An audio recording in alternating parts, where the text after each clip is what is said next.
A couple of days ago I went out to a hockey game with a friend of mine, I'll call her Janelle, and my boyfriend's friend, I'll call him Scott. Originally my boyfriend was supposed to come with, but he ended up getting called into work to cover a night shift. So last minute my BF asked Scott if he wanted to take his place, to which he said yes. We've all gone out together before. Janelle knows of Scott, but we haven't actually all spent time together, just the 3 or 4 of us. It's always been in bigger group settings or with just my BF and I and Scott and his wife, or my BF and I and Janelle and her husband. Remember that. Scott and Janelle are both married and they aren't married to each other. This is important. So we go out for dinner before the hockey game to get some wings and a few beers because the beers at the arena are insanely expensive. We get a little wobbly and get to the game, and I notice Scott and Janelle kind of getting a little close. She's laughing a little more than usual. He's getting a little more handsy, but she's not pushing him away. I mean, Scott is funny, but he's not that funny. So I'm trying to enjoy the game and sort of ignore whatever it is they think they're doing. Then Scott and Janelle say like, hey, we should go out for drinks after, and I'm like, hey. I don't really want to at this point because I've had a long work week, but I honestly don't really trust them alone together. I just have this gross feeling. So I feel pressure to say yes. Janelle's like, don't worry. We'll just go for one and head home. And I'm like, okay, one I can do. So we go to this bar across the street from the arena after the game. But instead of one, they both go on to have about 4 or 5 more. I'm really pissed off at this point because I'm tired and practically sober and literally the third wheel. They are so into each other it's disgusting, and I'm getting an Uber ready to pick me up because I want no part of this. I also try to ask them about their partners and their kids any chance I can get, like, oh, how's so-and-so doing? Or it was so-and-so's birthday just last month, what did you get up to? But they weren't taking the bites. At this point, I'm also texting my husband everything that I'm seeing, but because of the work he doesn't have access to his phone until a certain period during his shift. So I know he's not going to respond right away. So the Uber comes and I'm like, hey guys, I'm out of there. And they're like, oh, can we just catch a ride and then we'll pay the difference? And I'm like, yeah, whatever. So they get in the backseat of the Uber and I'm in the front. We're on the way to my house and I go to look back and they are making out hard with each other. Like hard. The Uber gets to my house and I just leave without even saying goodbye to them. I go inside and I'm trying to sleep, but I literally can't stop thinking about their families. I thought I knew Janelle. We've been friends since our first year in university. I've been to both of their weddings and I've held both of their little babies in my hands. I got her a job with my dad at his company and she's the graphic designer there. I cannot believe that they've both done this. I'm regretting the fact that I call them both friends. They always say that you're a part of the company you keep around you, and now I'm second guessing our friendship. It's about 3 a.m. when my phone goes off, and because I'm in a light sleep, I check out my phone and see that my husband is finally responding to all of my messages. He's just as repulsed as I am. He apologizes for his buddy Scott and he's like, I can't believe they did that right in front of you. And I'm like, yeah. But like, could you imagine if I wasn't there? Like, why would they be so into each other with someone who knows their family so well? And he's like, yeah, that is weird. And then I'm like, should I tell their partners? And he's like, no, you should just stay out of it. You don't want to get wrapped up in stuff like that. And I'm like, what? I'd want to know if you were cheating on me like that, wouldn't you want to know? And he's like, sometimes ignorance is bliss. And then I'm like, okay, I'll see you when you get home. That whole conversation didn't sit well with me. Ignorance is bliss? WTF does that mean? So I try to bury the fact that my husband just said that and try to get some shut-eye. Then the morning comes and my husband gets in early and he's tired and crawls into bed. I'm like telling him that what I saw really shook me up and he's like, yeah, that's awful. I can't even imagine. I'm like, yeah, I don't think I can just sit on this. I really feel like I have to say something. It's just weighing so heavy on me. And he's like, op, stay out of it. Really? It's none of our business. And I'm like, how is it none of my business when they just did that right in front of me? And then he turns to me and we're laying in bed and his voice gets all stern and he's like, Janelle and Scott have been seeing each other for the last 7 months and Scott swore me to secrecy to not tell anyone. He asked me if you were cool with it and I said yes. So if you say something to their partners, it means I lied to them. And I'm like, why TF would you say something like that and put words in my mouth? Why would you think that's ever okay? And he's like, Scott is like a brother to me, I've known him since grade school. He's not happy with his wife. He hates his life. Just let him have this. And I'm like, what on earth is going on? So now I'm out of bed and I'm standing there thinking that I literally don't know any of these people. I look at him laying there in our bed and I'm like, you may be cool with it, but I'm most definitely not cool with this. So if you still want to be cool with me, you need to make this right and you need to tell Scott and Janelle that they need to get their shit together and come clean with everyone or decide to leave their spouses if they're so dang unhappy. And then I get up and go to our little son and go downstairs to make us breakfast. My husband doesn't say anything else, he doesn't come downstairs, he just goes to bed. I'm trying to enjoy some playtime with our son, but in my head I'm like, how did all of this just unfold like this? How could Janelle do this to me? Not that she owed me anything, but like I feel like I really put my neck out there and got her hired with my dad's company when she couldn't find a job elsewhere. The industry was really saturated at the time. I don't like pulling the my dad owns a company card, I don't like being that person, but she practically begged me to help her out because, at the time, her husband had been laid off and wasn't working, she had just finished school and they had a 1-year-old, and yeah, I just felt bad, and she was a friend, so I couldn't let them suffer like that. I would have wanted someone to help me if they were able. So I end up texting Janelle around lunchtime and I'm asking if she got home okay. And she says, yes. Thank you for such a great night. I hope you had fun. And I was like, dude, what was that with Scott? And then I see her typing something out, but then she stops typing. And I sort of wait for her to say something and then I get nothing. Then about a half hour later, she calls me and she's like, hey, I thought you were cool with all of this? Scott said that Greg, my husband, told you. I'm like, no, he didn't, and no, I'm not cool with this. How could you do this to Dylan, her husband? She's like, everyone has their secrets, Op, don't pretend like you don't have any. And I'm like, WTF is that supposed to mean? And she's like, there's a lot you don't know, Op. If you say anything to Dylan, you're going to open up one ugly can of worms. And then I'm like, Janelle, WTF? And she's like, for real. Mind your own business. I thought you were cool, I thought we were friends. Now I know who my true friends are. And she hangs up on me. I'm literally standing in my kitchen like, what the F, did that really just happen? Also, she has no idea who she's messing with. And I text her and I'm like, you seem to forget who had your back when you were at your lowest. But if you really want to go there, we can. Okay, so then I go upstairs and wake up Greg and tell him the conversation that I just had with Janelle. I'm like, WTF does she mean by this? And he gets sort of grumpy and mad at me for waking him up and he's like, why are we even having this conversation right now?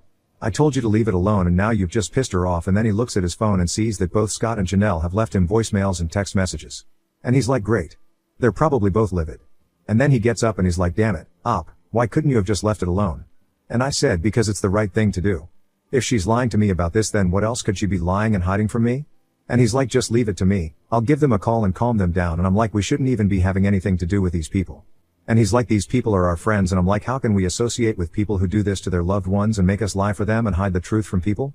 And he goes, I'll talk to the both of them and get this all taken care of. Just don't talk to either of them anymore and stay out of it. Am I overreacting? Should I tell their spouses? What should I do? Update 1. Hi. I'm back. Not too long after my first post I go NC with both Scott and Janelle. I delete them both off social media. And I tell Greg to not have anything to do with them and he says sure at first. But then legit a week later he says he's going out for beers at the local pub here with some buddies to watch the game. And I'm like, okay, who's going to be there? And he names off some guys and then also mentions Scott. And I'm like, okay, well, we already agreed that you weren't going to see Scott again. And he goes, how am I going to stop seeing him when we have mutual friends that we've both grown up with? And I'm like, Ike. Tell the truth and out him to everyone. And he's like, most of the other guys know, they just don't have an issue with it like you do. And I'm like, wow. Don't bother coming home tonight. And then we get in a big fight and he packs an overnight bag and leaves. Well, he texts me about 2 hours later and he's apologizing and telling me that he realizes just how bad Scott really is and he doesn't want something like this getting in the way of our relationship. So I'm just about to apologize too, but I'm also on Snapchat and I go on to the location settings. I see that Greg is still sharing his location. And it's live. But it's not at the local pub. It's at Scott's house. Then I call Greg and he doesn't pick up. And he says, sorry hun, it's really loud in here with them game. And I'm like, I know you're at Scott's. And then he calls me but I don't answer. Then I text him and tell him that he can stay at Scott's. And I tell him he's no better than his cheating at SS. So that's where we're at. Update 2. I'm back. Greg is still at Scott's. I can see his location still there. It had only been 2 days. But the weird thing was that Greg hasn't tried to reach out to me after that text I sent him, you're no better than Scott's cheating at SS. He hasn't even tried to call me. So naturally this enraged me. I was so pissed off that I hadn't heard from him and that he hadn't even attempted to try to fix things that I ended up texting Janelle's husband and telling him everything. He texted me back right away and said, thank you, Op. And that was sort of it. But then that same night, I get a text from Janelle and it's simply just a screenshot of him talking to her and Scott in a group chat, and they're talking explicitly with each other about what they plan on doing to Janelle. And this was dated 4 months ago. I literally dropped my phone. Then more screenshots come through and it's the same sort of thing but 2 months ago. And then more that happened just recently. Then she sends me a text and says now I'm spilling his secrets, bitch. So I fucking saved all those screenshots and sent them to him and told him we are over. So fucking over. I knew it was fishy of him to defend them like that and try to take care of it and stay out of it. What a cheating, lying at SS son of a bitch. Then he tries calling me but I'm already on the phone with my mom and dad and I'm telling them what happened and my dad's like, I know exactly what to do. So within the coming weeks, he starts an investigation with Janelle and gets her written up for things that she's been fucking up at work. Apparently she's also been lying on her timesheet, so that's huge. People have been saying that they're having problems with her for quite some time, but he didn't want to say anything to me because he thought we were best friends. So for quite some time he's been protecting her at work too. But now I'm like, no dad, kick that bitch to the curb. He also gave me the name of a client friend of his who's a lawyer and we're starting the process up with that now. As for Scott, I have his wife on Instagram and sent her the screenshots that Janelle sent me and apologized that she has to find out this way. I said I'm here for her if she needs. Update 3, I had my dad serve Greg divorce papers and my dad said he tore them apart in front of him. I also changed the locks in the house and changed the passcodes to the garage door. Greg tried to come by once and freaked out calling me after he realized he couldn't get in. I also called his parents and sent them the same screenshots. They are totally on my side and not speaking to him. He's been totally cut off by everybody except his loser friends who think it's okay to lie and cheat. I also heard that he had a big fuck up at work and it cost the company a ton of money. So there's that. I checked in to see his location from time to time just for curiosity's sake. He's been staying at Scott's. That's in poor taste. Also, Janelle has been let go. I'm just trying to enjoy life with our little boy. I've gone for full custody and alimony. I've also been brainstorming starting up my own business, but I'm honestly just trying to take it slow. I'm just trying to get as much cuddles in with my son as I can and get through all of this and just do my own thing and hang around people that want to do good and be good. Now on to the next story. Story 2. Caught my wife cheating, but I still gave her a second chance, but she lied to her parents about the reason for our divorce, so I told them the truth and they kicked her out. My now ex-wife, 35, and I, 35 male, were together for 9 years with one of them being spent as a married couple. The two of us didn't have kids, but we had 2 dogs that we loved to pieces. One of them was disabled, so they required a little bit more care than the other, but that didn't matter to me. We had our fights and issues over the years, but it was nothing it didn't seem like we could work on. I foolishly believed that our issues were something that could be fixed. I went as far as to suggest counseling, to which my ex-wife agreed. However, to successfully do couples counseling, both people have to be willing to work with the therapist. I was more than willing to work with the therapist and was upfront about my issues. Most of the time she would just let me talk. A few times my ex-wife didn't even show up, so I was left there, sitting awkwardly with the therapist who felt bad for me. Despite this, I wasn't willing to give up. Then I discovered she was cheating on me and it was like a huge wake-up call. It was a complete accident that I discovered it. She said she was going to hang out with a friend for the day, so I spent the day doing some chores.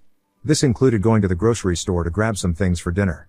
When I was there, I ended up bumping into the actual friend she was supposed to be out with.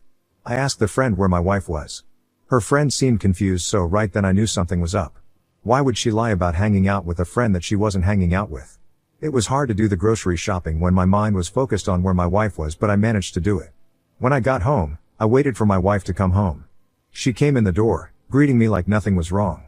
I confronted her right away because I couldn't wait to talk about this situation. When I told her I ran into her friend, her face paled. She said she made a mistake, but I didn't buy it. I pushed and pushed. Eventually, my ex-wife told me that she was sexting with this guy she met online. This had been going on for nearly the entire time we were married, which devastated me. That night was the first time they met. How romantic, I sneered. Normally, it wasn't like me to be sarcastic, but I was hurt and just so angry. Here I was trying to work on this relationship with my wife. I was even willing to go to counseling. Meanwhile, she is messing around with this guy. I looked back at all the times she was on the phone and laptop. It didn't seem odd to me before, but now I realized how intense it was. Her first reaction was to beg me to give us another try. We were best friends, she said. She couldn't live without me. When I pointed out that the two of us were already seeing a therapist, my wife said she was going to try this time. In an act of desperation, I gave her a second chance. Then 3 days later I caught her talking with a guy. She said they were just friends and it was difficult to cut off a friendship. My wife claimed they had to taper off slowly. It was at that point I knew my marriage and entire relationship was over. I told her that under no circumstances would I give her another chance. The moment I said that, it was like a flip switch. My wife told me fine and moved out. She ended up staying with her parents. We rented a house, so at least we didn't have to deal with that. I was grateful she was just quick to move out and not put up a fight. Our dogs were confused at first and desperately missed her. I did my best to help them transition to the new environment. Pets can be like people in certain ways. They get separation anxiety and react to sudden changes as much as we do. Once she was out, I kept trying to get her to take the rest of her stuff out of the house. I didn't want to look at it anymore. After weeks of badgering her, I got sick of waiting, put the boxes in the back of my car, and went to her parents' house. I had no animosity towards her parents. They always treated me nice, so while they were surprised to see me, they seemed happy. Her mom said she was sorry for the divorce and said sometimes people just fall out of love. This confused me, so I asked my former mother-in-law what my ex-wife had said was the reason for the divorce. My ex left out the cheating bit, so I felt it was my duty to tell her parents the unabashed truth. They seemed shocked, so I offered to give them evidence if they didn't believe me. No part of me felt bad for telling them the truth. My ex should have been upfront with them. They were good people but figured they would support their daughter despite this because it was their daughter. Oh, how wrong I was. I ended up discovering through mutual friends that my former in-laws confronted my ex about what I said.